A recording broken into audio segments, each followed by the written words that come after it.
श्रुतिस्मृतिपुराणानामालयं करुणालयं नमामि भगवत्पाद शङ्करं लोकशङ्करम् शङ्करं शङ्कराचार्यं केशवं बादरायणं सूत्रभाष्यकृतौ वन्दे भगवन्तौ पुनः पुनः। नारायण समारंभां व्यासशङ्करमध्यमाम् अस्मदाचार्यपर्यन्तां वन्दे गुरुपरम्पराम्। गुरवे सर्वलोकानां भिषजे भवरोगिणां निधये सर्वविद्यानां दक्षिणामूर्तये नमः। अम्भोधरश्यामलकुन्तलायै अतिप्रवासाम्रजटाधराय गिरीश्वरायै निखिलेश्वराय नमः शिवायै च नमः शिवाय। मालां कुलीं चडमरुं शूलं शङ्खं सुदर्शनं दधानं भक्तवरदं दत्तात्रेयं नमाम्यहम्। ॐ हंसाय विद्महे परमहंसाय धीमहि तन्नो हंसः प्रचोदयात्।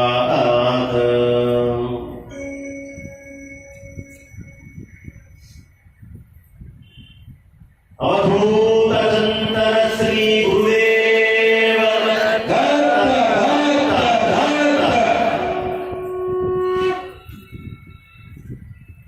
చాలా విశేషమైనటువంటి రోజు. ఈ మొత్తం బ్రహ్మాండం మొత్తానికి ఏదో నాకో లేదు మా సాంబయ్య శాస్త్రి గారికో మా శ్రీకాంత్ గారికో ఈ క్షేత్రంలో కట్టడంలో పాల్గొన్నటువంటి కార్యవర్గ సభ్యులకో భక్తులకో మనకో కాదు, మొత్తము అనేక కోటి అనంత కోటి బ్రహ్మాండాలన్నిటికీ కూడా మహత్తరమైనటువంటి రోజు ఇవాటి రోజు. ఎందుకు అంటే ఇందాక నేను జ్ఞానశ్లోకం చెప్పేటప్పుడు నారాయణ సమారంభాం శంకరాచార్య మధ్యమాం అస్మదాచార్య పర్యంతాం వందే గురు పరంపరాం. ఇదేగా నేను చెప్పింది. అక్కడ నారాయణ సమారంభం అంటే దత్తాత్రేయుడే. ఆది గురువు ఎవరయ్యా? నారాయణ అంశలో గురుదేవ దత్త. గురువు దేవుడు రెండు శబ్దాలు ఉన్నటువంటి దత్తాత్రేయ. అలాంటి నారాయణుని యందు ఉన్నటువంటి గురుస్వరూపంగా ఉన్నటువంటి శక్తి ఏదైతే ఉందో ఆ నారాయణ తత్వంలో గురుస్వరూపము బ్రహ్మాండంలో జనాల్ని అనుగ్రహించడం కోసం ఉద్భవించినటువంటి సమయం. బ్రహ్మాండం అంతా ప్రకటించేటువంటి సమయం. ఏమండి, రాగానే మధ్యాహ్నం 12 అని ఇట్లా గడియారం చూసుకుంటూ పెట్టారు. ఏ 12ంటికి ఆయన్ని డోలాలో వేయకపోతే ఏమైనా ఇబ్బందా? ఏమిటి 12ంటికి డోలా ఆరోహణం చేసి ఆ ఉత్సవం చేయడంలో మర్మము? ప్రతి క్షణము ప్రతి సమయము గొప్పదే కదా. 12 అని ఎందుకు అంటున్నారు? కారణం ఏమైనా ఉందా? ఏం లేదమ్మా, అది చలికాలం కావచ్చు, వానాకాలం కావచ్చు, ఎండాకాలం కావచ్చు. 12 అనేటటువంటిది లెక్క కాదు. వాస్తవానికి అభిజిత్ లగ్నము అనేటటువంటిది. మనం ఒక పుల్లని తీసుకొని వెళ్ళి భూమిలో ఇట్లా కూర్చి వెళితే ఏ సమయంలో దాని నీడ అటు ఇటు పడకుండా పూర్ణముగా పుల్లగా ఉంటుందో, అంటే సూర్యనారాయణ మూర్తి సక్రమంగా నడినెత్తి మీద ఉంటారో ఛాయ లేకుండా, దానిని అభిజిల్లగ్నము అంటారు. ఎందుకు? దత్తాత్రేయుడు ఎక్కడ ఉంటే అక్కడ నీడ, ఛాయ, మాయ ఇట్లాంటివి ఉండే అవకాశం లేదు. ఆయన పుట్టాడు అంటే మాయ లేనటువంటి సందర్భం లేదు. అందుకని అభిజిల్లగ్నము, ఆ పుల్ల ఇలా నాటితే ఎప్పుడు నీడ కిందకి వెళ్ళదో, ఏ కాలంలో అయినా, ఏ ఋతువులో అయినా, ఎప్పుడైనా అలా వెళ్లకుండా ఉండేటటువంటి సమయం. కారణము దక్షిణామూర్తి స్వరూపము, దత్తస్వరూపము, అభేదము, రెండింటికి భేదం ఏం లేదు. అందుకనే ఆయన యందు పరమేశ్వరుడు ఉంటాడు. నమనం ఉందా లేదా? ఎందుకుంది? దక్షిణామూర్తి రూపాన్ని అక్కడ చూపిస్తాడు. సృష్టికారకుడైనటువంటి పరమేశ్వరుడి యొక్క ఆ అద్భుతమైన బ్రహ్మ యొక్క రూపం ఉందా లేదా? కమండలం పట్టుకున్నారుగా. సుదర్శనం ఉందా లేదా స్వామి దగ్గర? అది స్వామిని చూపించు. అంటే ఈ ప్రపంచమంతా నాద, బిందు, కళలు, ఈ మూడింటితోటి కూడింది. స్వామివారి చేతిలో కమండలం ఉంది. ఆ కమండలంలో జలం ఉంది. బ్రహ్మాండంలో ఉండేటటువంటి జలాలన్నీ స్వామి యొక్క ఆ కమండలంలోనే ఉంటాయి. ఈ ప్రపంచంలో జీవము అనే దానికి కారణం ఏంటమ్మా? చెట్టుకి నీళ్లు పోయకపోతే ఉంటుందా? ఈ శరీరానికి నీళ్లు పోయకపోతే ఉంటుందా? ఏ ప్రాణికైనా నీళ్లు లేకుండా ఉండగలిగే అవకాశం ఉందా? ఎక్కడా లేదుగా. 70% నీళ్లు ఉన్నాయి. అంటే జీవము అంతా కూడా నీళ్లలో ఉంది.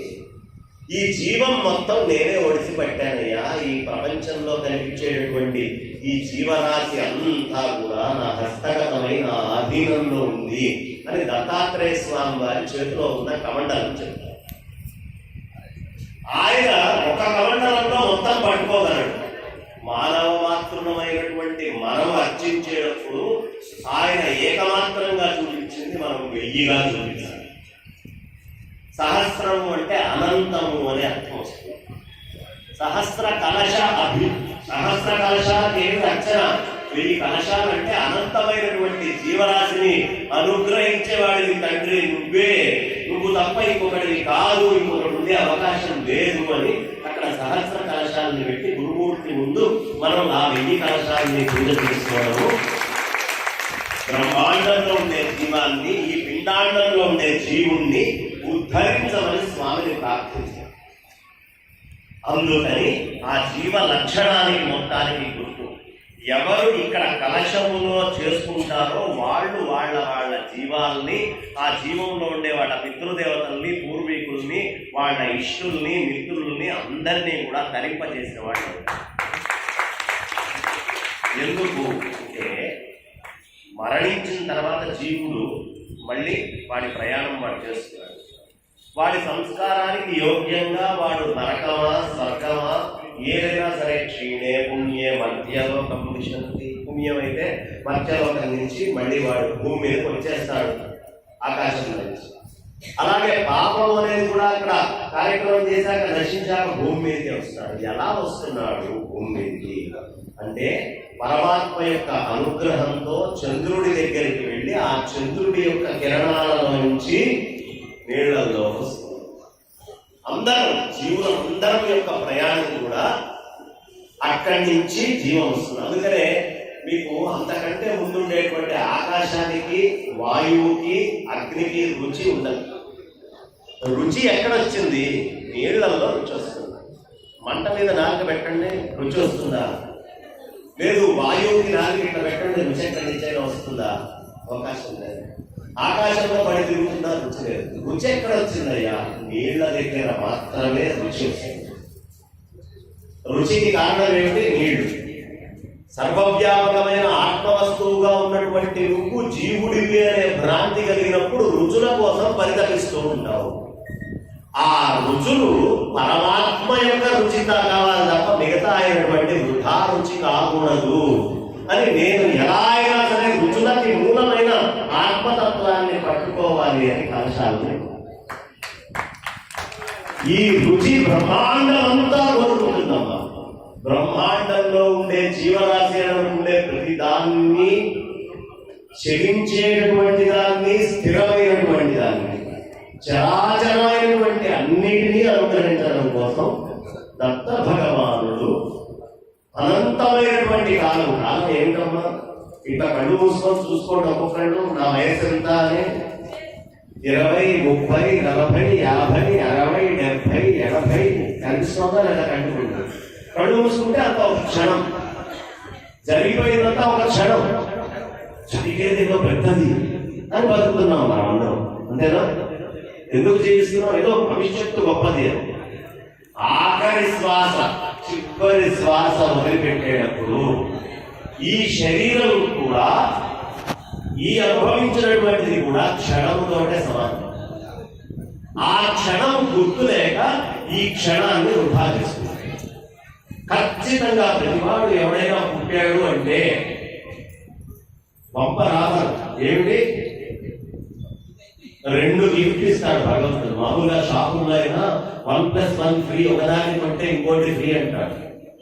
కానీ భగవంతుడు సుఖ దుఃఖాలతో పాటు మృత్యువు అనేటటువంటిది కూడా ఉపాధి చేశాడు శరీరాన్ని. ఇచ్చాడే కదా. కానీ మృత్యువు దేనికి వస్తుంది? శరీరానికే వస్తుంది. లోపల ఉన్న జీవుడికి రాదు. జీవుడికి ఎప్పుడూ మృత్యువు లేదమ్మా, వాడు ఆత్మస్వరూపుడు. మృత్యువు లేనటువంటి జీవుడు మళ్ళీ నీళ్లని ఆశ్రయించి చంద్రలోకం నుంచి మేఘాల్లోకి వచ్చి మళ్ళీ వర్షించి భూమిలో నుంచి బయటకు వస్తుంది. ఇంతకు ముందు నేను పోయినసారి వచ్చినప్పుడు చెప్పాను కాబట్టి మరి అప్పుడు ఎంతమంది ఉన్నారు ఎంతమంది లేరో నాకు తెలియదు. పంచభూతాలతోటి పరమాత్మ నుంచి ఎలా పంచభూతాలని ఆధీనం చేసుకుంటూ ఓషధుల నుంచి పుట్టాడు అనే విషయం నేను చెప్పాను. కాబట్టి ఇప్పుడు క్లుప్తంగా చర్పిత చెప్పడం ఒకటే విషయం చెప్తూ వెళ్ళినట్టుగా ఉంటుంది. కాబట్టి క్లుప్తంగా ఈ జీవి దేన్నయ్యా ఆశ్రయించి, నీళ్లను ఆశ్రయించి మళ్ళీ పొందాడు.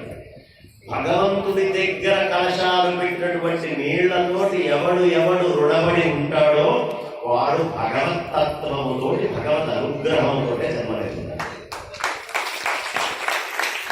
అందుకని ఈ కలశాభిషేకాలు మనం చేసుకున్నాం. విశేషమైనటువంటి కలశాభిషేకం చేయడానికి కారణం అది. ఆ కలశాలకి అభిషేకం చేస్తూ ఈ 12 గంటల సమయం, అనంతమైనటువంటి కాలంలో స్వామి మనందరినీ అనుగ్రహించడానికి మార్గశీర్ష మాసము అనేది ఒకటి తెచ్చుకున్నాడు. ఈ మార్గశీర్ష మాసములో కూడా చంద్రకళలు పూర్ణంగా, అంటే జీవులందరినీ నేను అనుగ్రహించాలి అంటే 15 చంద్రకళలు ఉంటాయి పౌర్ణమి దాకా. పాఠ్యం నుంచి పౌర్ణమికి ఎన్ని రోజులమ్మా? 15 రోజులు.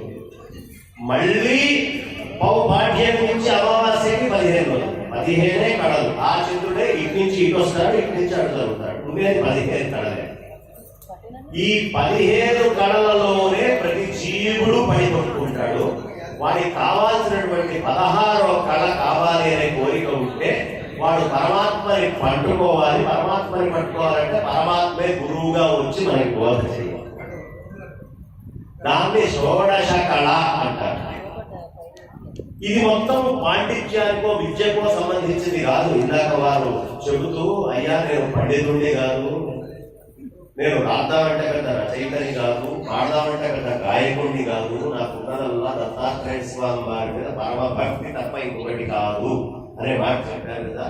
అదే కావాల్సింది. ఏమిటయ్యా? అన్నిటికీ మూలం మీద అదే.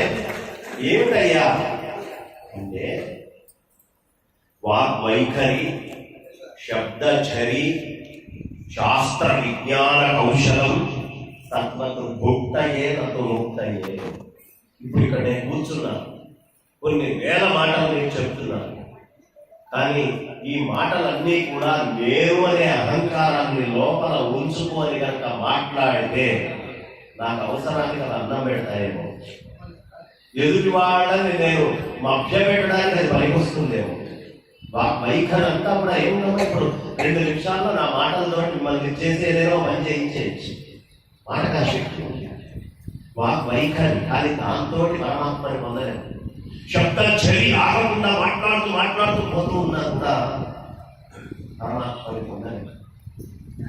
శాస్త్ర విజ్ఞాన కౌశలం ఆలోచించాడు. బ్రహ్మము ఇది పరమాత్మ అంతటా వ్యాప్తి చెంది ఉంది. రకరకాలుగా ఎన్ని చెప్పినా చెప్పినటువంటి వాడికి కూడా ముక్తి వస్తుందనే నమ్మకం లేదు. తత్వత్ భుక్తయే అన్ని భోజనానికి ఉపయోగపడే కళలే. కానీ ఎప్పుడు మన మనస్సు లోపల నిర్మలత్వం అనేది వచ్చి మలము అనేది పోయి ఆ దత్తుడు తప్ప ఇంకొక వస్తువు లేదు, ఆ అనంతమైనటువంటి గురుమూర్తి తప్ప ఇంకొక వస్తువు ఉండే అవకాశం లేదు అని పరిపూర్ణమైనటువంటి శరణాగతితో స్వామి పద పద్మాలని మనం ఆశ్రయిస్తామో అప్పుడు ధరిస్తుంది. ఆ స్థితి రావాలి అంటే నేను అనేటటువంటి అహం చావాలి. ఆ అహం ఉన్నంత దాకా మనం పరమాత్మను పొందరు. ఆ అహమే మనకు అడ్డొచ్చేది. ఎప్పుడు నేను ఏమిటి నువ్వు ఈ మలమూత్రాలు వేసుకొని శరీరంతో తిరిగే డ్రైనేజీ లాంటి నువ్వు ఏ విధంగా గొప్పవాడివయ్యా? నీలో ఉన్న జీవుని చూసి గొప్పవాడిగా, నీలో ఉన్న నెత్తుల వల్ల గొప్పవాడిగా, నీలో ఉన్న ఎముకల వల్ల గొప్పవాడిగా, నీలో ఉన్న వెంట్రుకల వల్ల గొప్పవాడిగా, గోడ వల్ల గొప్పవాడిగా, చర్మం వల్ల గొప్పవాడిగా, లేకపోతే నీ లోపల ఉన్న పేరుల వల్ల గొప్పవాడిగా. భగవంతుడు ఇట్లా అన్ని పెట్టి పైన చర్మం కప్పాడు కాబట్టి నా అంతటి వాడు లేడు. చర్మం కప్పాడు కాబట్టి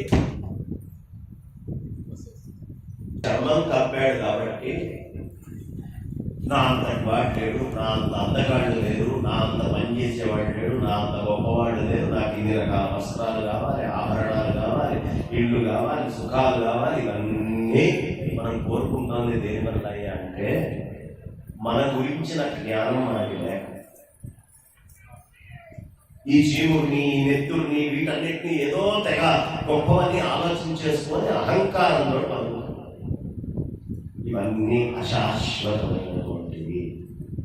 కాలగర్భంలో జీవు పోతుంది, ఎముకలు పోతాయి, వెంట్రుకలు పోతాయి, రక్తం పోతుంది, చర్మం పోతుంది, మొత్తం అన్నీ కూడా పోయేవి. అన్నీ పోయినా జీవుడు అనేవాడు పోడు. ఎవరు పోరు? జీవుడు అనేవాడు పోడు. ఒకసారి అందరూ రెండు చేతులు పైకెత్తి అవధూత చింతన శ్రీ గురుదేవ దత్త దత్త దత్త.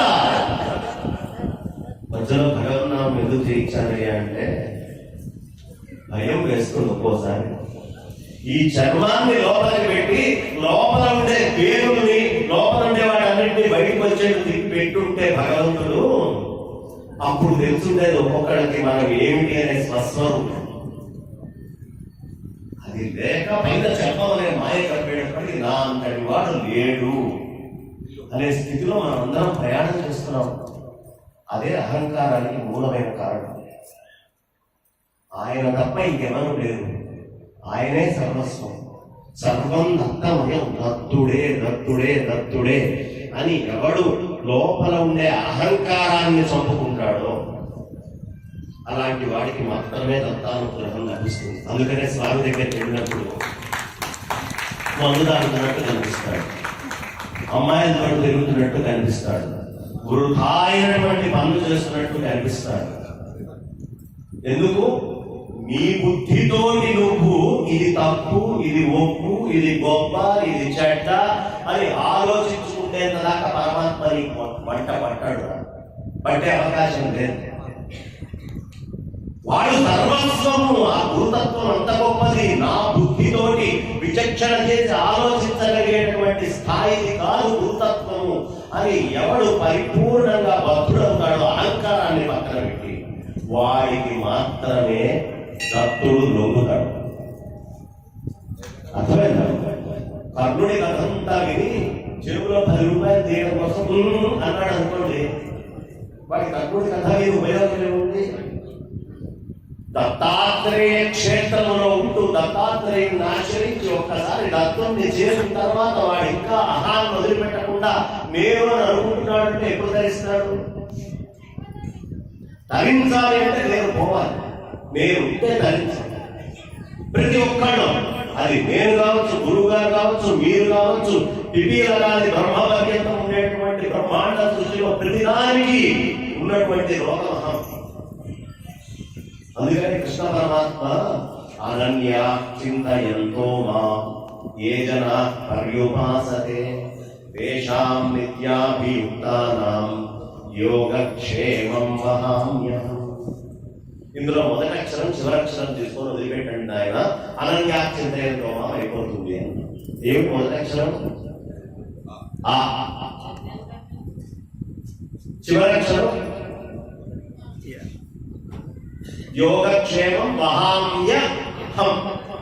ఆ హం ఈ రెండు వదిలిపెడితే అనన్యాచింతయంతో నువ్వు చేయగలుగుతావు. ఆ రెండు వదిలిపెట్టాలి. తెగ అహంకారం వస్తుందండి, మనకి తెలియనటువంటి అహంకారం.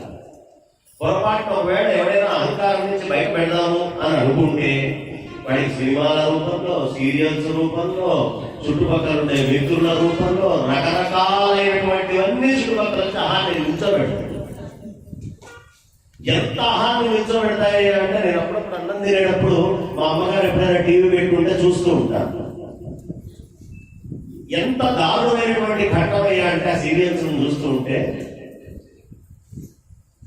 వాళ్ళు బయట ఒకటి మాట్లాడుతూ ఉంటారు, లోపల ఒకటి మాట్లాడుకుంటూ ఉంటారు.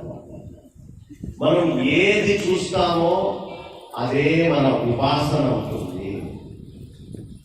అప్పుడు ఏం చేస్తాం, మనం కూడా తెలియకుండా లోపల మాట్లాడుకోవడం మొదలు పెడతాం. ఎప్పుడైతే నీలో నువ్వు మాట్లాడుకోవడం అనేది మాయ గురించి, ఎదుటి వాళ్ళ గురించి అయి పెరుగుతూ పోతుందో పిచ్చి పరాకాష్ఠం చేరుతుంది. ఖచ్చితంగా పరాకాష్ఠం చేరుతున్నావు. ఇక నువ్వు ఎంత పిచ్చోడు అవడానికి సిద్ధమవుతే 4, 4:30, 5, 5:30, 6, 6:30, 7, 7:30, 8:30, 9, 9:30, 10, 10:30, 11 అప్పటిదాకా కూడా పిచ్చోడు చేయడానికి వరుసగా వస్తూనే ఉంటాయి. అంటే అన్ని రకాలుగా పిచ్చివాడు అవడానికి నేను ఎదురుకుండా కూర్చున్నానమ్మా, మీకోసమే రండి అని చెప్పుకున్నాడు. ఇక నటించిన వాడు వెళ్ళిపోతున్నాడు, మనం నటిస్తున్నాం లోపల. ఈ సీరియల్స్ అన్ని పెట్టుకోండి, రేపు ఏమైతుందో దానికి ఆ అత్తకి రేపు దుంప దిగాలి ఇక్కడే ఉంది, కానీ బాగైంది కోడలు అన్నమాట. బాగు ఆలోచించాను ఒక క్షణం. ఇప్పుడు చెప్తే నవ్వొచ్చింది కదా, మనల్ని చూసి కూడా దత్తుడు ఇలాగే నవ్వుకుంటాడు. ఓరి పిచ్చివాళ్ళ, మహత్తరమైనటువంటి మనస్సుని నిర్మలంగా ఉంచుకోవడానికి ఇచ్చి పరమాత్మతోటి సమానమైనటువంటి స్థితిని నేను నీకు కలిగిస్తే డబ్బులు తీసుకొని వాడు నటిస్తున్నాడు. వాళ్ళకి ఏ ఇబ్బంది లేదు, హాయిగా వాడి డబ్బులు వాళ్ళకి వస్తున్నాయి. ఆ సీరియల్లో ఉన్న ఏ కష్టంతో వాడికి సంబంధం లేదు. ఉందా ఎవరికైనా సీరియల్లో ఉన్న కష్టంతో ఎవరికైనా సంబంధం ఉందా? ఒక్క నటుడికైనా ఉంటే నాకు చెప్పండి, సాష్టాంగం చేస్తా వాళ్ళకి లేదు. కథ రాసిన వాడు వాడి డబ్బులు తీసుకుంటున్నాడు, రాస్తున్నాడు, వాడికి ఏ కష్టం లేదు, వాడు చాలా ఆనందంగా ఉన్నాడు. ఉన్నాడా లేడా? కథ రాసిన వాడికి కష్టం లేదు. ఇక టీవీలో టెలికాస్ట్ చేసేవాడి వాడి డబ్బులు వాడికి వస్తున్నాయి, వాడి అడ్వర్టైజ్మెంట్లు వాడికి వస్తున్నాయి. ఈ అడ్వర్టైజ్మెంట్ ఇచ్చేవాడికి వాడి వస్తువులు వాడికి అమ్ముడు పోతున్నాయి, వాడి డబ్బులు వాడికి వస్తున్నాయి, వాడు సుఖంగా ఉన్నాడు. ఎప్పటికయ్యా నరకం? నెల కరెంటు బిల్లు కట్టి మహత్తరమైన కాళ్ళతో గొప్ప వస్తువులు చూడాల్సింది పోయి ఈ టీవీ పెట్టుకొని ఇక వాళ్ళ సమస్యలన్నీ మన సమస్యలు అనుకొని రేపేమైతుంది రేపేమీ కాదు, మీ జీవితంలో రోజు తగ్గుతుంది. అంతకంటే ఏమీ కాదు, రేపేమవుతుంది మీ జీవితంలో రోజు తగ్గుతుంది. నిజమేనా? దత్త జయంతి చేసుకోవాలి. మన పుట్టినరోజులకి విపరీతంగా ఖర్చు పెడుతూ ఉంటాం. పెట్టమా చాలా ఖర్చు పెడతాం. పిల్లల పుట్టినరోజులని ఆవని ఇవన్నీ తిరిగి చాలా ఖర్చు పెడుతూ ఉంటాం. కానీ చాలా మందికి తెలియని విషయం ఏమిటయ్యా అంటే, దాన్ని పుట్టినరోజు అన్నారు, మనం చేసుకునేదాన్ని ఓ సంవత్సరం తగ్గి చావు రోజు. సంవత్సరం తగ్గిపోయింది ఆ జీవితంలో అంటే వచ్చే సంవత్సరం వస్తే ఇంకో సంవత్సరం తగ్గింది. కనీసం ఆ ఉత్సవం చేసుకునేటప్పుడైనా భగవంతుడిని తలుచుకుంటే ఇది పొయ్యేలో వాళ్ళకి నేను పరమాత్మని పొందాలి అనేటువంటి ఆలోచన వస్తుంది. ఒక్కొక్క సంవత్సరం మృత్యువుకి దగ్గరికి వెళ్ళిపోతున్నాం. సూర్యనారాయణ మూర్తి ఇవాళ ఉదయించి ఇవాళ అస్తమించి రేపు ఉదయించాడు అంటే సూర్యుడు ఈశ్వరుడు ఆయుష్ ఆరోగ్యం అన్ని ఇస్తాడని కదా, మృత్యువును కూడా ఆయనే ఇస్తాడు. ఓ రోజు గడిచిందంటే అయిపోయింది, ఏమీ లేదు మనం అనుకుంటున్నాం. ఇప్పుడు ఇంత గొప్పదైనటువంటి మానవ శరీరాన్ని ఎలాంటి విషయాల కోసం మాట్లాడుకుంటున్నాం? ఒకసారి ఆలోచించండి. మీ అమ్మమ్మలకి ఎంత ప్రేమ ఉండేది,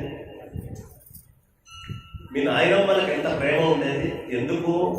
వాళ్ళ మనస్సులు కల్మషం కాదు, నిజమైనటువంటి ప్రేమ తత్వంతో వాళ్ళు జీవించేవాడు.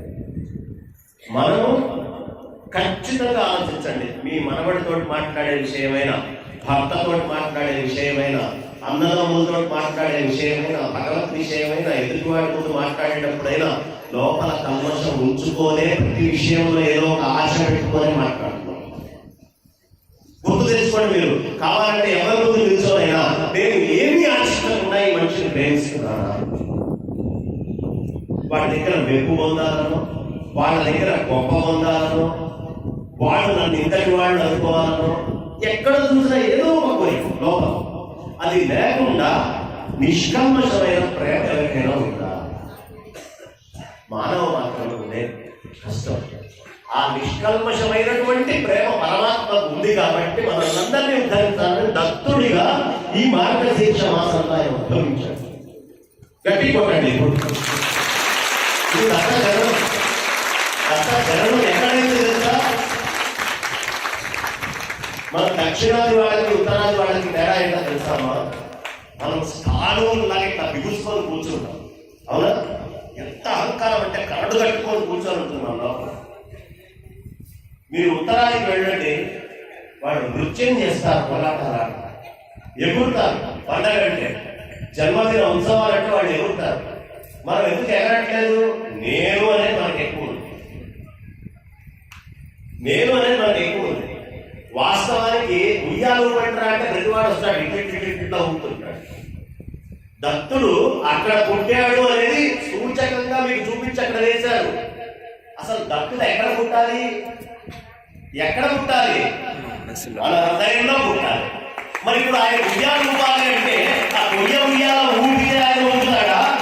ఉప్పు ఊగాలి, శరీరం రోమాంచితం కావాలి, కంఠం గర్గనం కావాలి, అప్పుడు నృత్యం చేయాలి ఆయన కోసం, అప్పుడు చేయాలి ఆయన కోసం. అప్పుడు గురువు లోపల పెట్టినట్టు స్టైల్గా బిగుసుకొని ఎవరు మాత్రం వాళ్ళు వచ్చి ఇట్లా ఊపి అటు చూసి ఇటు చూసి అరే నాకంటే వాడు ఎక్కువ ఊపుతున్నాడు. అక్కడ కాదు ఊపాల్సింది, ఇక్కడ ఇక్కడ పెట్టుకొని తన్మయత్వంతో వాడిని భక్తుడు అంటారు. భక్తుడు ఎవరయ్యా? హృదయంలో పరమాత్మను చూసేవాడు. అంతేనా? హృదయములో పరమాత్మని ఉద్భవింపజేసుకున్నవాడు భక్తుడు అవుతాడు. సీరియల్స్ ఉద్భవింపజేసుకుంటే లౌకిక విషయ అనురాగుడు అవుతాడు. వాడి పతనానికి వాడు దారి తీసుకుంటాడు, వాడు కోతులు తీసుకుంటాడు. ఆ సినిమా కావచ్చు, సీరియల్ కావచ్చు, ఎదుటివాడితో కావచ్చు, వృధా అయినటువంటి ప్రేరా పనులు ఏవేవి మనం చేస్తామో ఏవి అంటాం. ముందు మనస్సుని నిష్కల్మషంగా ఉంచుకోవాలి. ఇది చాలా ప్రధాన అవసరం. నేను అనేటటువంటి అహంకారాన్ని తీసేయగలుగుతాను. అది ఎట్టి పరిస్థితుల్లో మన లోపలికి ప్రవేశించలేకుండా చూసుకోవాలి. అది వస్తుంది. దాని గొప్పతనం ఏమిటయ్యా అంటే అది చాలా బలమైంది. ఇందులో చాలా మంది ఉన్నారు. మా శ్రీకాంత్ గారు నన్ను బంగారయ్య శర్మ అంటున్నారు. నాకు ఈ పేరుకి అంత సంబంధం ఉందామా? శ్రీకాంత్కి ఆయనకి అంత సంబంధం ఉందా? శ్రీకాంత్కి ఆ ఉపాధికి అన్న సంబంధం ఉందా? సాంబయ్య గారు వారికి శరీరానికి ఆయన సంబంధం ఉందా? కడుపులో ఉన్నప్పుడు ఆయన సాంబయ్య కాదే. పుట్టిన తర్వాత 11వ రోజు పెద్దవాళ్ళ పూజలో ఏదో ఒక ఆలోచన వచ్చి సాంబయ్య అని ఒక మాట అన్నారు. ఆ పేరు పెట్టినప్పుడు చెవులో చెప్పారు, నామకరణం చేసినప్పుడు. అప్పటికే ఆయన సాంబయ్య కాదు. అదే పేరుతోటి ఆగకుండా బంగారయ్య బంగారయ్య బంగారయ్య అని పిలుచుకుంటూ వెళ్తే ఆ తర్వాత ఎవరైనా నా పేరు పెట్టి పిలిస్తే నేను వెనక్కి తిరిగి చూస్తాను. ఎందుకంటే అది నేను అనే భ్రాంతి ఈ పిలిచి పిలిచి పిలిచి పిలిచి పిలిచి వచ్చింది. అట్లాగే దాన్ని తపస్సు అంటారు. ఇప్పుడు నేను అది కాదు అనే విషయం నాకు అర్థం కావాలి అంటే, నేను అది కాదు అనే విషయం నాకు తెలియాలి కదా. ఎప్పుడు తెలుస్తుంది? అంతకంటే గొప్పదైన తపస్సు నేను చేస్తే. ఇప్పుడు లౌకికమైన విషయాల్లో మనం అందరం తపస్సు చేస్తున్నాం కాబట్టి మనం అదే అవుతున్నాం. అది కాకపోయినా అది అయిపోతున్నాం. నేను కాని బంగారయ్య నేను ఎలా అయ్యానో, మీరు కానటువంటి పేరు మీరు ఎలా అయ్యారో, అలాగే అనవసరమైనటువంటి పాత్రలన్నీ పెట్టుకొని ఆ పాత్రల్లో ఉండే భావాలు, ఆవేశాలు, అక్షరాలు ఇట్నించి అటు, అట్నించి ఇటు, ఇటు అటు, అటు ఇటు తిప్పుకుంటూ ఉంటే అదంతా నేను అనే భ్రాంతిలోకి వెళ్తున్నాం. మనం కాందల్లా తెచ్చి మన దగ్గర గూట్లో దాచిపెట్టుకుంటున్నాం. దాన్ని తీయాలి. దాన్ని తీయాలంటే ఎవరవసరం? ఎవరు రావాలమ్మా? గురువు రావాలి హృదయంలోకి. గురువు వస్తే ఏమవుతుంది? ఇప్పుడు మనం అందరం తలకాయ దగ్గర తెచ్చుకుంటున్నాం. ఎలా? ఓ కూరలు అమ్ముకుంటే ఆమె ఓ బుట్టని తీసుకుంది. ఆమె ఆ బుట్టని తీసుకొని ఆమె ఎత్తి మీద పెట్టుకుంది. ఇక్కడి నుంచి అంత దూరం నడిచింది. ఏమంటుంది? కాసేపు అయ్యా కారం వైలేకపోతున్నాను, కొంచెం తీపి కింద పెట్టాయ్యా, తీసిన పెట్టాయి. మళ్ళీ కాస్త ఓపిక తెచ్చుకొని నెత్తిన పెట్టుకోని తీసుకెళ్తాం. పండ్లు అమ్ముకోవడం, డబ్బులు రావడం అనేది ఆనందమే. ఆ డబ్బులు రావడం అనే కోరిక కోసం ఆమె ఏం చేసింది? ఆమె నెత్తి మీద ఆమె బరువు పెట్టుకుంది. ఆమె శ్రమగా ఉంది దించండి అంటుంది. మనం కూడా తాత్కాలికమైనటువంటి ఒక ఆనందం కోసం ప్రపంచంలో ఉండే బరువులన్నింటినీ తీసుకొచ్చి హృదయంలో పెడుతున్నాం. అవి భరించలేక ఏడుస్తున్నాం, అవి భరించలేక కష్టపడుతున్నాం. చాలా శ్రమగా ఉందండి, ఈ విషయం నన్ను ఎంత బాధ పెడుతోందంటే అంటాడు ప్రతివాడు. అంటారా ఈ విషయం నా మనసుకి చాలా బాధగా ఉందండి. ఎవడు పెట్టుకోమన్నాడు ఆ విషయం? లోపల నువ్వు పెట్టుకో, నువ్వు బాధ తెలుసుకుంటున్నావు. మళ్ళీ గురువు దగ్గరికి వస్తావు, దేవుడి దగ్గరికి వస్తావు. తట్టుకోలేకపోతున్నాడు, నాకు ఏదైనా మార్గం చెప్పండి. నేను నీకు ముందే చెప్పాను, అనవసరమైన విషయాలన్నీ తెచ్చిపెట్టుకొని దాన్ని అడ్డుకుంటూ కూర్చుంటూ ఇది నా బాధ బాధ అని లేని దాన్ని నువ్వు కల్పించుకొని బాధ అని అనుకుంటున్నావు. ఇప్పుడు ఆలోచించి చెప్పండి అమ్మా, విషయం లేకపోతే బాధ ఉందా?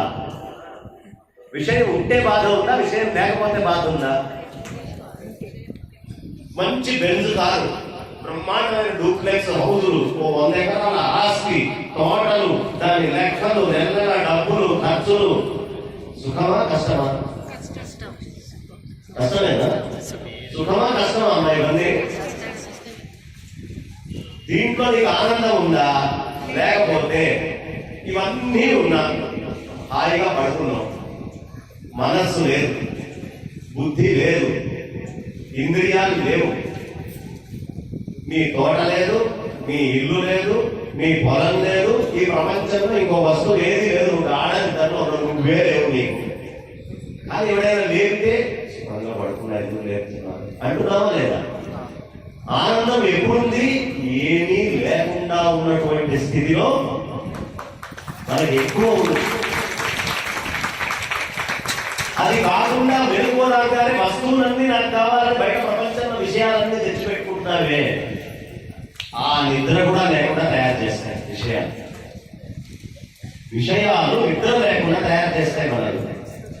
కాబట్టి విషయాలని, అంటే విషయము అనేటటువంటి విషయాలని ఎంత తక్కువగా లోపల తీసుకుంటే మనస్సు అంత ఆరోగ్యంగా ఉంటుంది. ఏకాదశి మహాత్మ్యం దత్త ప్రభు యొక్క చరిత్రలో చాలా గొప్పగా వస్తుంది, విశేషంగా చెప్తారు. ధర్ముడికి చెప్పేటప్పుడు చెప్తారు ఆ విషయాలు. ధర్మబోధి కథలో మనకు వస్తుంది. ఈ ఏకాదశి రోజు ఏమీ తినకుండా ఉండడం అనే వ్రతం ఎలా పెట్టుకుంటామో ఖచ్చితంగా ఒకసారి ఆరంభం చేద్దాం. ఇవాళ ఒకరోజు నేను ఇంట్లో విషయాలని పని చేస్తాను, అంటుకోకుండా ఉండే ప్రయత్నం చేస్తాను. ఒక్కసారి ప్రయత్నం చేయండి.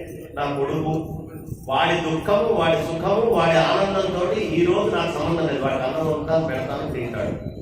నా భార్య, ఈ రోజు ఆమె నుంచి వచ్చేటువంటి సుఖంతో దుఃఖంతో దేనితో నాకు సంబంధం లేదు, నేను ప్రశాంతంగా ఉంటాను. అని ఒక్కరోజు మనస్సుకి ఆ మలాలు బయట నుంచి వచ్చే వేది అంటుకోకుండా ఉండేట్టుగా ఉండే ప్రయత్నం మనం చేయగలమా? ఒక్కరోజు, పోయి సంవత్సరంలో ఒక్కరోజు చేయగలరా? సంవత్సరంలో ఒక్కరోజు చేయగలరా? పేరుకైనా ఓసారి ప్రయత్నం చేద్దాం. చెప్పేద్దాం ముందే, నాన్న ఇవాళ రోజు మీ కష్టాలతో దేనితో నాకు సంబంధం లేదు, హాయిగా అన్నం వండుతాను, పెడతాను, మీకు ఏం కావాలో ఆ పనులన్నీ చేస్తాను, భార్యకి భర్తకి కావాల్సిన సామాన్లన్నీ తెచ్చి పెడతాను, మీకు ఏం కావాలో అవన్నీ చేస్తాను.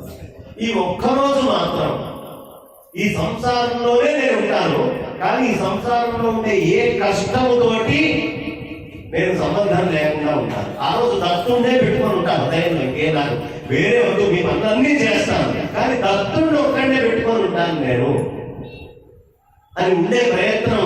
ఇప్పుడు నేను చెప్పాక చెయ్యాలనే కోరిక ఎవరికైనా ఉందా? కోరిక చెయ్యాలనే కోరిక వచ్చిందా ఎవరికైనా? సగం సగం కోరికలు వచ్చాయి, కొంతమంది సగమే చేయలేస్తాను. వచ్చిందా?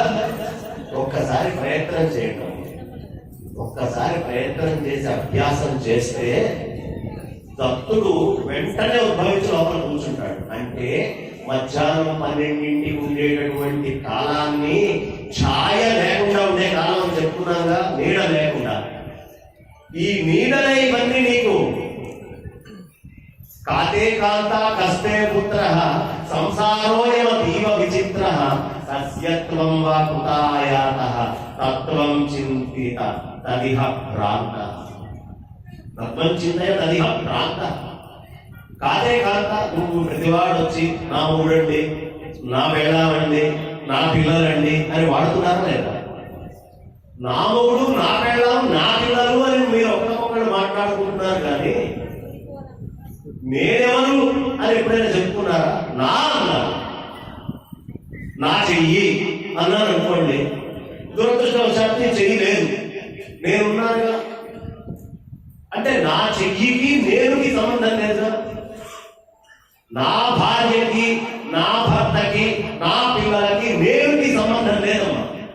రుణానుబంధ రూపేణ పశుపత్ని సుతాదయ రుణక్షయే క్షయం యాంతి కాతత్ర పరివేదన. అంటే సంసారం వదిలిపెట్టి పోమని కాదు నేను చెప్తోంది, అందులో ఉంటూ నేను అడ్డుకోకుండా. ఎలా ఉండాలయ్యా? నదిలో పడవ ఉండాలి, నీళ్లలో పడవ ఉండాలి, నష్టం లేదు. పడవలో నీళ్లు ఉంటే మునిగిపోయి. సంసారంలో మనం ఉండాలి, కానీ మనలో సంసారం రాకుండా కావాలి. మనలోకి సంసారం వచ్చినా నీకు నువ్వెవడో నీకు తెలియదు. నువ్వు చెప్పడం మాత్రం పెద్ద పెద్ద వాళ్ళు, నా భార్యనా, వాళ్ళ వల్లే నీకు ఏది సుఖం అనుకుంటున్నావో దానివల్లే కష్టం వస్తుంది. నా భర్త అని గొప్పగా మురిసిపోయి వెళ్ళాడు, భర్త వల్లే కష్టం వస్తుంది. నా భార్య అని వెళ్ళాడు, భార్య వల్లే కష్టం వస్తుంది. నా పిల్లలు అంటున్నావు, పిల్లల వల్లే కష్టం వస్తుంది.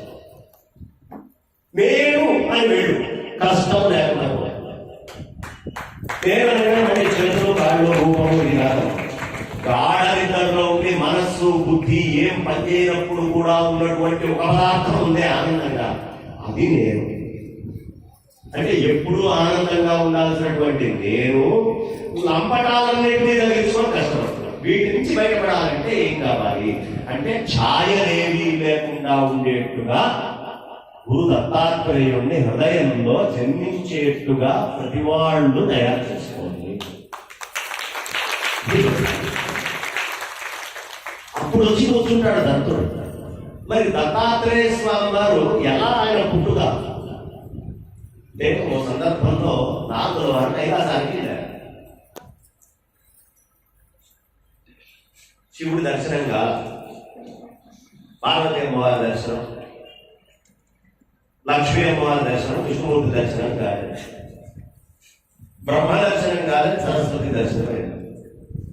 ఈ ముగ్గురు మా అంతటి వాడు లేరంటే మా అంతటి వాడు లేరు అనేటువంటి స్థితిలో ఉన్నారు.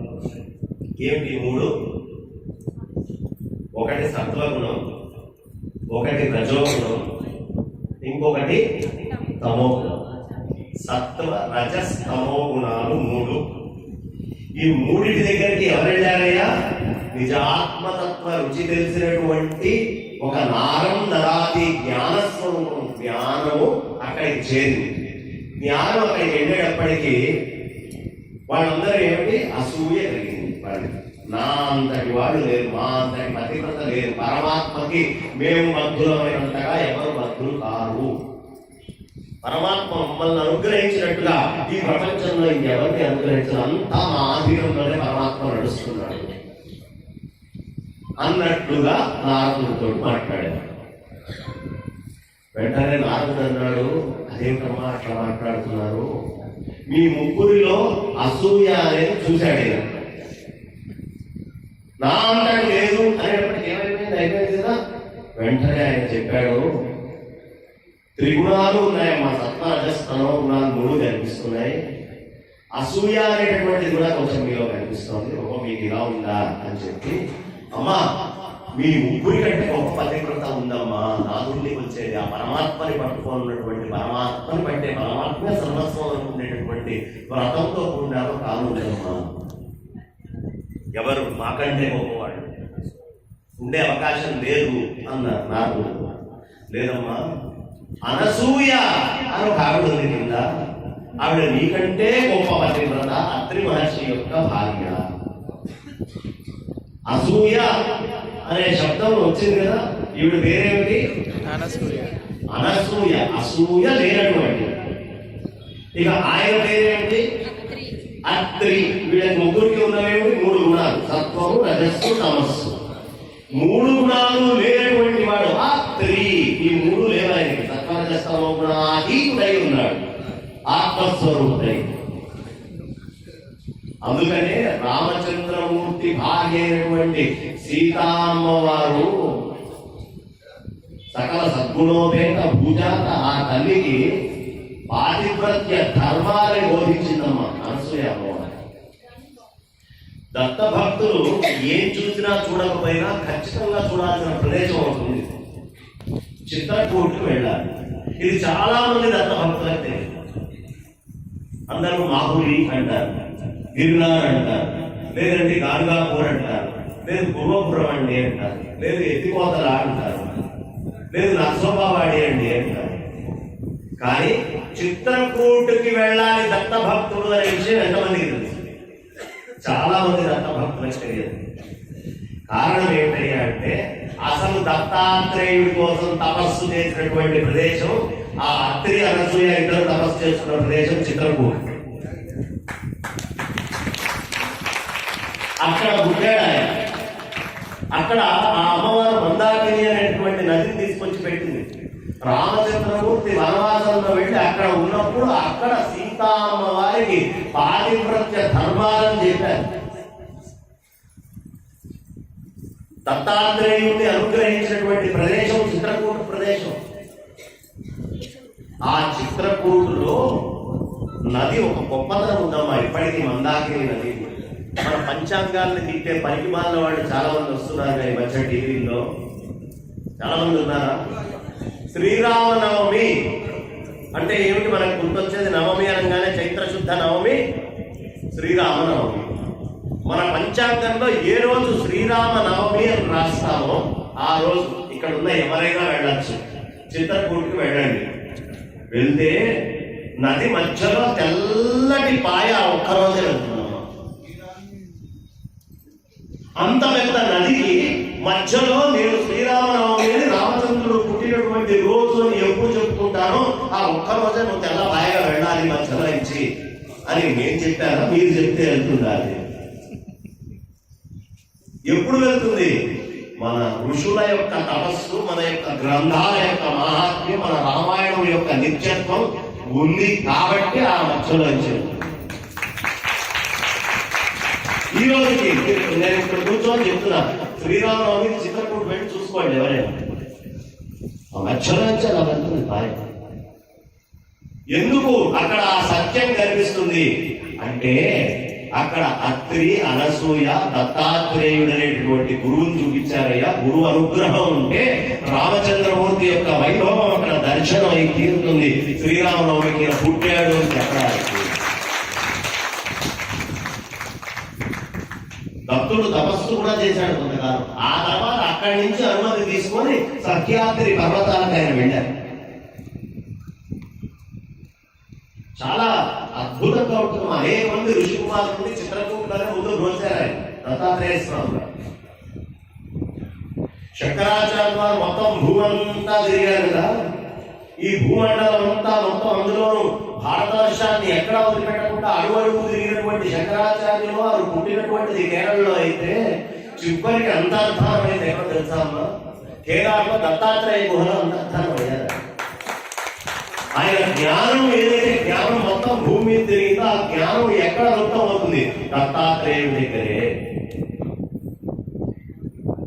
కాబట్టి దత్తాత్రేయ స్వామి వారి దగ్గరికి అందరూ వెళ్ళలేరు. నేను ఆశ్చర్యపోతున్నా. సాధారణంగా దత్తాత్రేయ స్వామి వారి భక్తులు అంటే ఇంతమంది రావడానికి వీలు లేదు. రాని కూడా ఆయన ఉన్నారు కదా. చాలా కష్టం, కఠినం ఆయనకు చేరుకోవడం. ఎందుకు?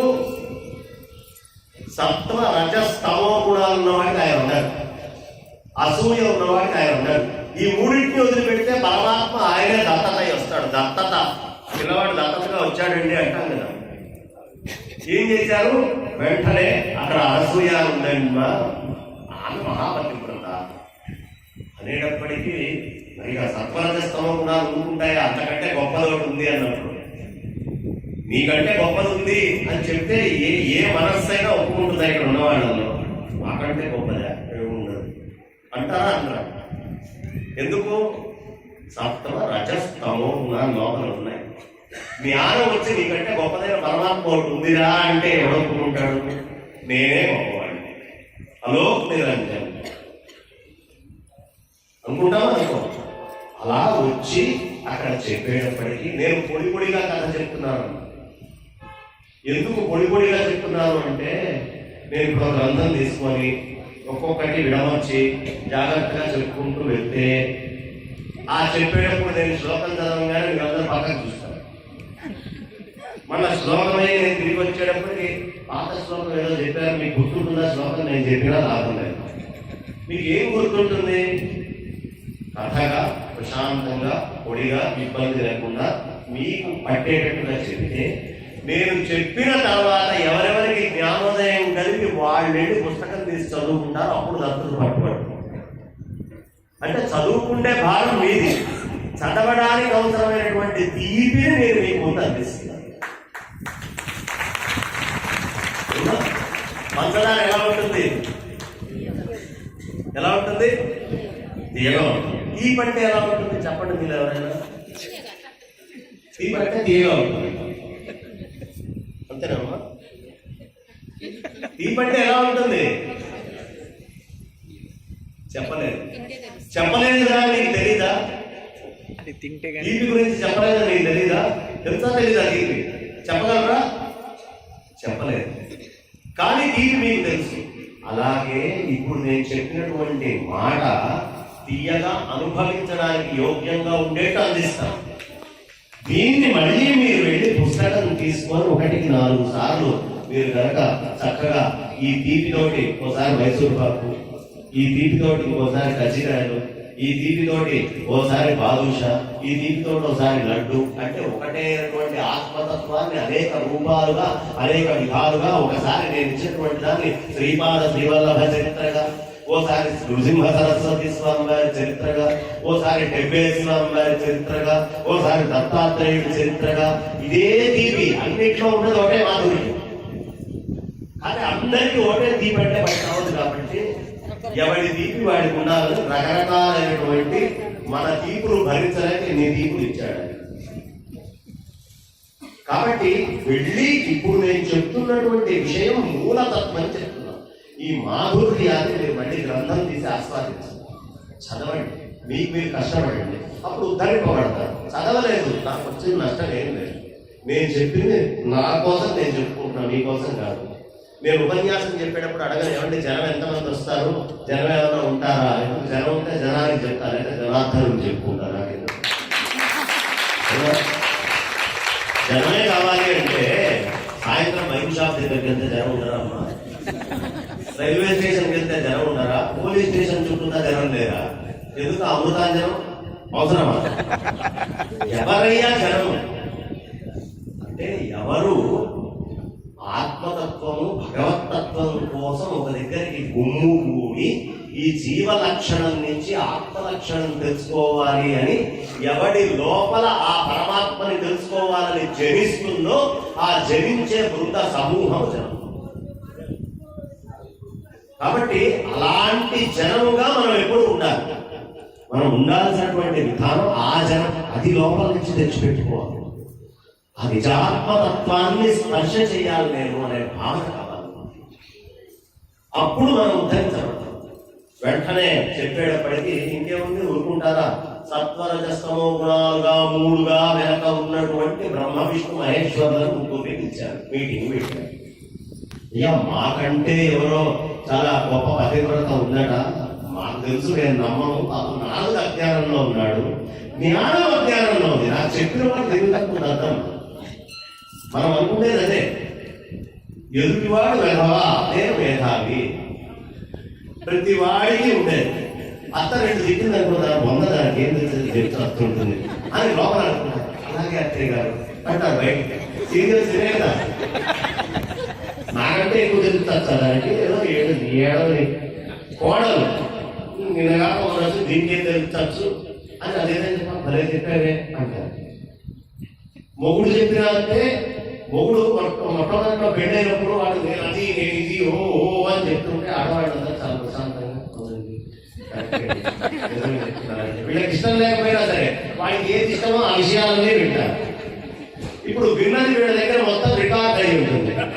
వీడు ఏడాది అయిన తర్వాత పెద్ద పోటుగాడిలాగా దానికి వేరే ఏదైనా చెప్తే, మొన్న అదే చెప్పాను మీరు రోజు మళ్ళీ మాట్లాడటానికి అవకాశం ఉండదు. దేని వల్ల వచ్చిందయ్యా ఈ సంవత్సరం వాడికి అహంకారం అంటే, వింటూ పోతూ ఉంటే వాడి లోపల నుంచి తప్పుకొని బయటకు వస్తూనే ఉంటాయన్నమాట. ఆ వినే లక్షణం ఆడవాళ్ళకు. ఆడవాళ్ళకి ఏం కావాలి? Women needs and year to year. వాళ్ళకి ఒక చెవు కావాలి వినడానికి. వాళ్ళు చెప్పేది ఎదుటి వాడు విన్నా వినకపోయినా పర్లేదు, చెవు ఉంటే చాలు వాళ్ళు కావాల్సింది, అంతే కదా. ఇదే మాయ, ఇదే మాయ. ఈ సంసారం కూడా నువ్వు వింటున్నంతసేపు వినిపిస్తూ ఉంటుంది. అది వింటోంది కదా, నేను ఏదనుకుంటే దానికి తగ్గట్టుగా ఉంది కదా నువ్వు అనుకున్నావు అంటే, తర్వాత నిలిసే ఒక్కొక్క కౌంటర్ నువ్వు తట్టుకోలేవు. సృష్టి కౌంటర్ని ఎందుకు స్త్రీలకి వశమైపోతాడు? ఈ అహంకారం వల్లే. అప్పుడు మగవాడంటే కొద్దిగా అహం ఉంటుందా, దానికి కొంచెం సందిద్దాం అని వదిలేస్తారు వీళ్ళు. చాలా విషయాలు వదిలేస్తారు. కానీ ఆ సంధించి వదిలేసేటటువంటివే వాడి మొహం మొత్తం అహానికి సమాధి. కూర్చోంటే కూర్చో, నిల్చోంటే ఇప్పుడు తినలేదు అంటే పోవాల్సిందే. ఆ స్థితికి దిగజారాల్సిందే ఎవరైనా. అయితే ఇందులో ఆడమగా అంటే ఇక్కడున్న ఆడమగా చెప్పట్లా. ఈ జీవుడు, ఈ ప్రకృతి, బుద్ధి. ఈ బుద్ధి అనేటువంటి స్త్రీకి ఏ జీవుడు బద్ధుడై ఉంటాడో మొట్టమొదట ఈ బుద్ధి ఈ జీవుడు చెప్పే గొప్పలన్నీ వింటుంది. ఏదావా నీ తెలివితేటగా ఇగో చేతులు పనిచేయట్లేదు చూడు, కాళ్ళల్లో శక్తి తగ్గలేదా, నిన్నదాకా కడుపు బాగుందన్నో గ్యాస్ వచ్చిందా రాలేదా, మోకాళ్ళు బాగున్నాయన్నో ఎప్పుడు వచ్చినాయా లేదా, ఇదే నీ తెలివితేటలు, దీనికా నీ సమర్థత చెప్పుకుండేది మొత్తం అని ఈ బుద్ధి తర్వాత తిరుగుతూ ఉంటుంది. వాడిని ముందు అన్నీ వింటుంది. నేను ఉరుకుతా, నువ్వు బాగా ఉరుకుతావు, నేను మించినోడు లేట్ అంటుంది. నేను ఆ పని చేస్తా, అప్పో నేను మించినోడు లేట్, నువ్వే చేయాలా పని అంటుంది. కానీ ఒక్క జవసత్వాలు చచ్చిన తర్వాత ఓపిక అబ్బో ఆ రోజుల్లో చాలా పని చేసేదాన్ని అనే స్థితికే ఎవడైనా రావాల్సింది. పెళ్ళాం దగ్గర మొగుడైనా, బుద్ధి దగ్గర జీవుడైనా. అహం నువ్వు చూపించావు అంటే ఆ అహం నేను తీసుకెళ్ళి కూర్చోబెడుతుంది, దాసుని చేసి కూర్చోబెడుతుంది. పిలిచారు బ్రహ్మ విష్ణు మహేశ్వరులు ముగ్గురు వచ్చారు. ఏమిటి?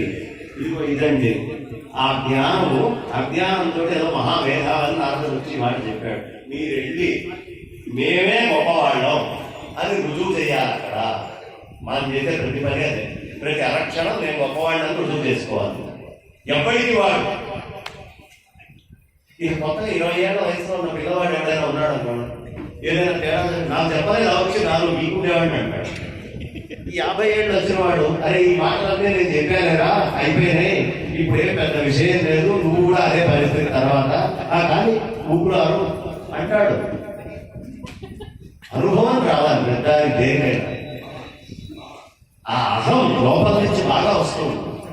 కాబట్టి వెంటనే పార్వతి అమ్మవారు, లక్ష్మీ అమ్మవారు, సరస్వతి అమ్మవారి కోరిక మేరకు ఈ ముగ్గురు చిత్రకూట పర్వత ప్రాంతానికి చేరారు. చిత్రకూటానికి వెళ్ళారు.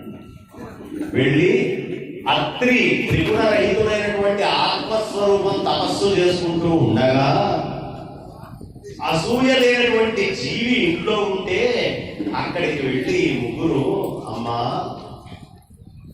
అన్నం పెడతావా అని అడిగారు. ఖచ్చితంగా దానిలో ఉన్నాయన ఇంటికి ఎవరైనా వచ్చి యాచిస్తే అందులో మీలాంటి మహానుభావులు వచ్చి అడిగితే ఇంకా కాదనేది ఏముంటుంది. అలా కాదమ్మా, వివస్త్రమై మాకు వడ్డన చెయ్యాలి అంటే ఒంటి మీద వస్త్రాలు లేకుండా మాకు వడ్డన చెయ్యాలి అనే మాట అడిగారు. పరాయి పురుషుడి మీద ముందు వస్త్రము తీస్తే పతివ్రత కాదు. అలా అని వాళ్ళు వచ్చి అడిగినప్పుడు పెడతాను అని చెప్పి పెట్టకుండా తిరిగి పంపిస్తే అది గృహస్థాశ్రమ దోషం. భర్తకి ఆ దోషం అంటుకుంటుంది. ఇప్పుడు భార్య భర్తకు ఆ దోషాన్ని, జీవుడికి ఆ దోషాన్ని అంటించకుండా చూడాలి. ఆవిడ ఏం చేసింది? ఆవిడ మహా తపస్వి. ఎంత గొప్ప తపస్సంపన్నురాలయ్యా అంటే చాలా మంది పతివ్రతలు అని మనం చెప్పుకునేటువంటి అందరికీ చాలా మందికి బోధ చేసినటువంటి మహాసాధ్వి అతన్ని. చాలా గొప్ప.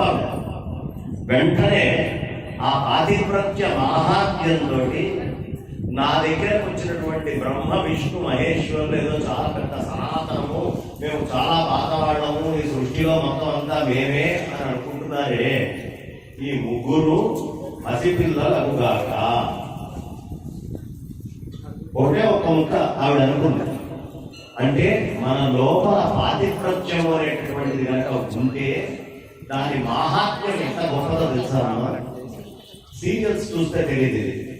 సీరియల్స్ చూస్తే మొగుడిని ఎలా తిట్టాలి, మొగుడిని ఎలా రాత్రి రంపాన పెట్టాలి, వీడిని ఎప్పుడు అత్త దగ్గర మిగతా వాళ్ళ దగ్గర దోషిగా నిల్చోబెట్టాలి, వీడితో నేను ఎలా పీడించుకోవాలి, నా పని వీడితో నేను ఎలా పూర్తి చేసుకోవాలి అని నా కోసం మొగుడిని వాడుకోవడం ఎట్లా అనే ఆలోచన వస్తుంది. నా కోసం పెళ్ళాన్ని వాడుకోవడం ఎట్లా, దీంతో నాకు అవసరమైన ఎలా వండించుకోవాలి, దీంతో నేను ఎలా సుఖాలు పొందాలి, ఈ ఆలోచనలే వస్తాయి. కానీ ఈ భర్తని ఆశ్రయించి నిజాత్మతత్వమైన పరమాత్మని నేను ఎలా పొందాలి, నేను ఎలా పరమాత్మని పొందాలి, ఈ భార్యను ఆశ్రయించి నేను ధర్మాన్ని ఆచరించి పరమాత్మని ఎలా పొందాలి, ఇది రావు. సీరియల్ చూస్తే వచ్చేది అతి తెలివితేటలు, తద్వారా ఇంట్లో లేని కష్టాలు, అవసరం లేని కష్టాలన్నీ తెచ్చిపెట్టుకుంటాం. నిర్మాణంగా ఉండి లోపల అనవసరమైన మాట్లాడుకోకుండా అవసరమైన పనితో అంతదాకా చేస్తే ఎవ్వడికి కష్టం లేదు. లోపల మాట్లాడుకోవడంతో వస్తున్నాయి కష్టాలన్నీ. ప్రతి వాళ్ళు లోపల ఒకటి బయట ఒకటి, లోపల ఒకటి బయట ఒకటి, లోపల ఒకటి బయట ఒకటి. మనుష్యత్వం, ముముక్షుత్వం, మహాపురుష సంశ్రయం, ఈ మూడు అంత తేలిగ్గా దొరకవు. మహాపురుషుల సంశ్రయం కాదు. ఇవాళ నిర్మలమ్మ గారు సాంబయ్య గారితో కలిసి ఆయన చాలా గొప్ప విషయం చెప్పారు. 54 సంవత్సరాలైంది అని. 54 సంవత్సరాలు అంటే సంఖ్య ఎంత తెలుసామా? 5 4 కలిపితే పూర్ణ సంఖ్య. ఇప్పుడు ఆయన ఉపాసనకి పూర్ణత్వం వచ్చింది. దత్తుడు వచ్చి అక్కడ కూర్చున్నాడు. ఆ మంత్రం వచ్చి హృదయంలో ప్రతిష్ఠ కూర్చొని ఉంది. ఇది ప్రధానమైనటువంటిది. మరి ఎప్పటి నుంచి ఆయన చేస్తున్నారయ్యా? 32 నడినెత్తి మధ్యలో 5 అనేటటువంటి అంకె. ఈ 5 అనేటటువంటి అంకె చాలా ప్రధానమైనది. అంటే పరమేశ్వరుడు అన్ని వైపులా చూసేటటువంటి మొహాలు. సత్యోజాతం ప్రపద్యామి సత్యోజాతాయ వై వామదేవాయ నమో రుద్రాయ నమః కాలాయ నమః కరాయ నమః సర్వభూతదమనాయ నమో నమః ఈశాన సర్వ విద్యానాం ఈశ్వర సర్వభూతానాం బ్రహ్మా శివో మే సుసాశివో అఘోరేభ్యో ఘోరేభ్యో ఘోరఘోరతరేభ్యః సర్వేభ్యః సర్వేభ్యో నమస్తే అస్తు పంచరూపేభ్యః పంచముఖాలు పరమేశ్వరుడికి. అందుకనే పంచముఖమైనటువంటి పరమేశ్వర స్వరూపం కూడా ఇక్కడ వచ్చింది మనకి. అన్ని వైపులా దర్శించేది పరమేశ్వరుడు యొక్క రూపాలు. ఆ పరమేశ్వరుడు పంచమ సంఖ్యగా, ఆయన పుట్టినటువంటి దత్తాత్రేయుడి ఏక సంఖ్యగా, ఆయన జీవితం పూర్ణ సంఖ్యగా మారినటువంటి రోజు ఈ రోజు. ఈ మొత్తానికి కారణం ఏమిటి అంటే, ఒక్క భార్య సక్రమంగా ఉండి ప్రేరేపిస్తే, నా దృష్టిలో పిచ్చి బ్రాహ్మడే ఆయన. ఇంత గుడి కట్టడము, ఇంతమంది సహకారంగా వచ్చి నిల్చోవడము, అద్భుతమైన క్షేత్రం కట్టడం, మీరందరూ రావడం జరిగింది. ఇదే సంకల్పం ప్రతి భార్య చేయాలి. అంటే 330 గుళ్ళు కట్టమని చెప్పట్లా. గుళ్ళో ఉండేటువంటి దేవతని మనం హృదయంలో పెట్టి నలుగురు హృదయంలో పెట్టేటట్టుగా తయారు. అది చేయాల్సినటువంటి ప్రతి భార్య చేయాల్సిన పని. ప్రతి భర్త భార్య మాటని కరణేషు మంత్రి, ఈమె నా మంచి కోసం చెబుతోంది అనే విశ్వాసం భర్తకి పూర్తిగా కలగాలి. మోసంగా కపటంగా నమ్మించడం కాదు, మనస్ఫూర్తిగా మన్వయించుకుంటారు. మనస్ఫూర్తిగా అతన్ని నమ్మించి అతనిని కూడా ఈ మార్గంలో ధర్మంతో చరించేట్టుగా తయారు చేయాలి. ఈ శక్తి ఆడవాళ్ళకి ఉంటుంది, మగవాళ్ళకి ఉండదు. ఆడవాళ్ళు కిట్టి పార్టీ అని ఓ అపార్ట్మెంట్ లో కానీ, ఓ ఊళ్ళో కానీ మొదలు పెడితే 100 మంది ఆడవాళ్ళని తీసుకొస్తారు. లలితా సహస్రనామ పారాయణం అంటే 100 మంది లలితలు చేసేవాడు దేవతలు. మగవాడిని అనుకోమనండి, మేము 100 విష్ణు సహస్రనామ పారాయణం అంటే 10 మంది మగవాడు రాదు, మళ్ళీ ఆడవాళ్ళని తీసుకోవాలి, ఇంకో ఆడవాళ్ళని చెప్పుకోవాలి. కారణం ఏమిటంటే, స్త్రీ శక్తి చాలా గొప్పది. మహత్తరమైన శక్తి స్త్రీ అంటే ఎనర్జీ. ఆ ఎనర్జీని సక్రమమైన డైరెక్షన్ లో పెట్టాలి. భర్తని కూడా డైరెక్షన్ లో తీసుకెళ్తుంది. సంధ్య మార్చేట్టుగా చూడాలి భర్త. ఉదయాన్నే లేచి సూర్యనారాయణమూర్తికి నమస్కారం చేసేట్టుగా భర్త చేయాలి. నాకు ఎన్ని నగలు కొంటావు అనే దానికంటే కూడా నా ఇంటికి వచ్చిన అతిథుల్ని ఎంత గౌరవంగా చూస్తావు. మీ అత్తగారు మామగారు అయినా సరే, మీ తల్లిదండ్రి అయినా సరే, ఈ ఇంట్లో అడుగు పెట్టే ఎవడైనా సరే, ఎంత గౌరవంగా నేను వాళ్ళని చూసేటటువంటి భాగ్యాన్ని నాకు ఇస్తాను. ఇది కోరుకోవాలి. నా ఇంటికి వచ్చిన వాడు సంతోషంగా, ఆనందంగా, తృప్తిగా వెళ్ళాలి, ధర్మబద్ధంగా. ఆ సంతోషము, ఆ తృప్తిని ఇచ్చేట్టుగా నాకు అనుగ్రహించు అని భర్తని ప్రార్థిస్తాను. భర్త తప్పటడుగులు వేస్తుంటే వాడిని ధర్మం వైపు తీసుకెళ్ళాలి, చుట్టూని చేయాలి. వాడిని ఎందుకు చెయ్యగలిగే తెలివితేటలు మీకున్నాయి. కొడుకునైనా చేయగలిగే తెలివితేటలు మీకే. మగవాడికి ఉండదమ్మా, అన్ని తెలివితేటలు ఉండవు. ఎంత తెలివిగల వాళ్ళమ్మా ఆడవాళ్ళు ఒకసారి చెప్పండి. ఏదైనా నగ మీరు కొనుక్కోవాలి, ఒక చీర కొనుక్కోవాలి. ఏం చేస్తారు? ముందేంటి వాడి చెవులో చీర నగ కొనుక్కోవాలని చెప్తారు. వాడు ఏమంటాడు? వెంటనే ఇప్పుడేంటి మొన్నేదో తెలుసుకుంది అంటాడు మొదటిసారి. మీకు తెలుసా ఆ విషయం? వాడు కాదంటాడు అనుకుంది. మీరు దానికి ప్రిపేర్ అయ్యే మాట్లాడతారు. అంటే వీడి వివాహం కాదా, వీడికి ఎట్లా తెలుసా అనుకోకండి. నా దగ్గర కొంచెం 100 మంది చెప్తూ ఉంటారు. పెళ్ళైన వాళ్ళకి ఒకడే ఊళ్ళో పెళ్ళామో పక్కన చెప్తుంటాడు. ఈ బ్రహ్మచారి పక్కన కూర్చుంటే ప్రతివాడి ఇంటి సమస్య మా దగ్గరికి వెళ్తాడు. ఇక రెండోసారి వాడు కొంచెం పనిలో, ముఖ్యమైన పనిలో ఉన్నప్పుడు చూసుకొని, ఏమిటి చీర నగ అంటే ఇప్పుడు కాదని చెప్పాక మొన్నే ఎన్నిసార్లు ఒకటే విషయం 10 సార్లు అడుగుతాం. వాడు ఇంకొంచెం బిజీ అడవుంటే ఎక్కడో ఉంటాడు. అప్పుడు మళ్ళీ కాదండి వస్తాను చీర, ఏదో లేడు అంటాడు. వాడికి ఆ విరక్తి వచ్చిన దాకా అది చేయగలరు. అది మీ గొప్పతనం. అంటే వస్తువుని ఎక్కడి నుంచి ఎప్పుడు సాధించాలో మీకు తెలుసు. ప్రపంచంలో ఏ విషయాన్నైనా సాధించాలో మీకు తెలుసు.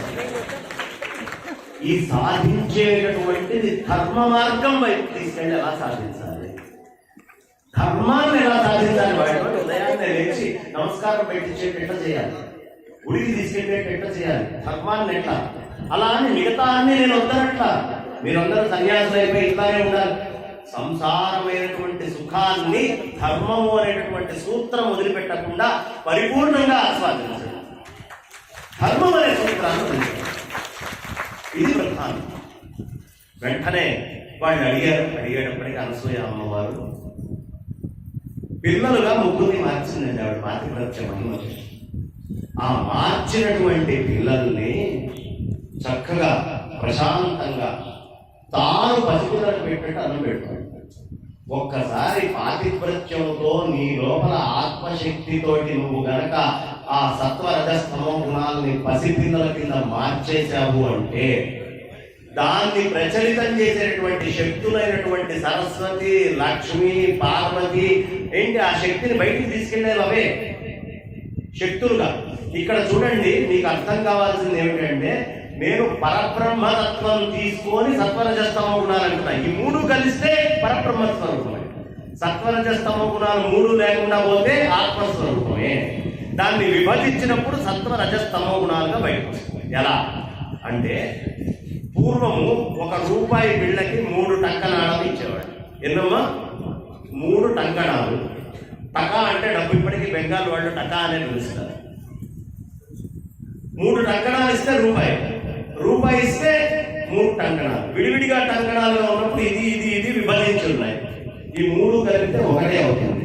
సత్వరజస్తమో గుణాలు 3 పరమాత్మమయం ఎవడు చేస్తాడో వాడు ఆత్మస్వరూపుడు అవుతాడు. ఇది రహస్యం. ఇప్పుడు ఇక్కడ విభజించినటువంటి తత్వం గురించి మనం మాట్లాడుతున్నాం. ఇదంతా మనలో జరుగుతున్న కదా. దత్తుడు, చిత్రకూటు బయట కాదు, చిత్రకూటం మందే, పద్మోపదే ఈ కథంతా జరుగుతుంది. అర్థమైందా? వెంటనే ఆవిడ పెడుతూ ఉంటే ఆ ముగ్గురికి ఏం చేయాలో అర్థం కాలేదు. వచ్చి ఆ తండ్రి పదపద్మాల మీద పడి, అమ్మా మా నాథుల్ని మాకు అనుగ్రహించు, అంగీకరించాము అంటే అసూయ లేకపోతే పరమాత్ముడు దత్తం అవుతాడంటే ముగ్గురు కన్సల్ట్ చేస్తారు బయట, లేకపోతే రాదు. కాబట్టి ఆ కోరిక కోరేటప్పటికీ 2 విధాలుగా ఉంటుంది. 3 రూపాలు ఆయనే దత్తుడిగా వచ్చాడని, శివాంశ దుర్వాసో మహర్షిగా, బ్రహ్మచంద్రుడిగా, ఈయన దత్తాత్రేయుడిగా ముగ్గురుగా ఉద్భవించారని 2 రకాలైనటువంటివి మనకు ఉన్నాయి. చంద్రుడు అంటే మనస్సు, అంతేనా? దుర్వాసో మహర్షి అంటే ఉపాసన చేసేటువంటి జీవుడు. పైన ఉన్న దత్తాత్రేయుడు త్రిగుణాతీతమైన పరమాత్మ. ఈ జీవుడు ఈ మనస్సుతో కూడి పరమాత్మ దత్తతగా ఆ ఇంట్లో వచ్చారు అనసూయ, అత్రి మహర్షులకి. ఈ వచ్చినటువంటి దత్తాత్రేయుడు ఒకసారి ఆయన ఉద్భవించాడు. ఒక చిన్న భజన ఏదైనా దత్తాత్రేయుడు ఎవరైనా చేయించగలిగితే ఒక చిన్న పెద్ద కీర్తన లాగా అనిపించండి అందరితోటి. దత్తుడు అక్కడ పుట్టాడు.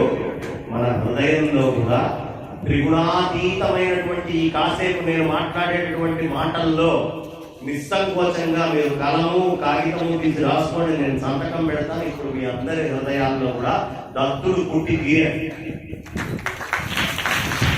ఎందుకు? మీలో ఉన్నవాడే వాడు, బయట ఉన్నవాడు కాదు.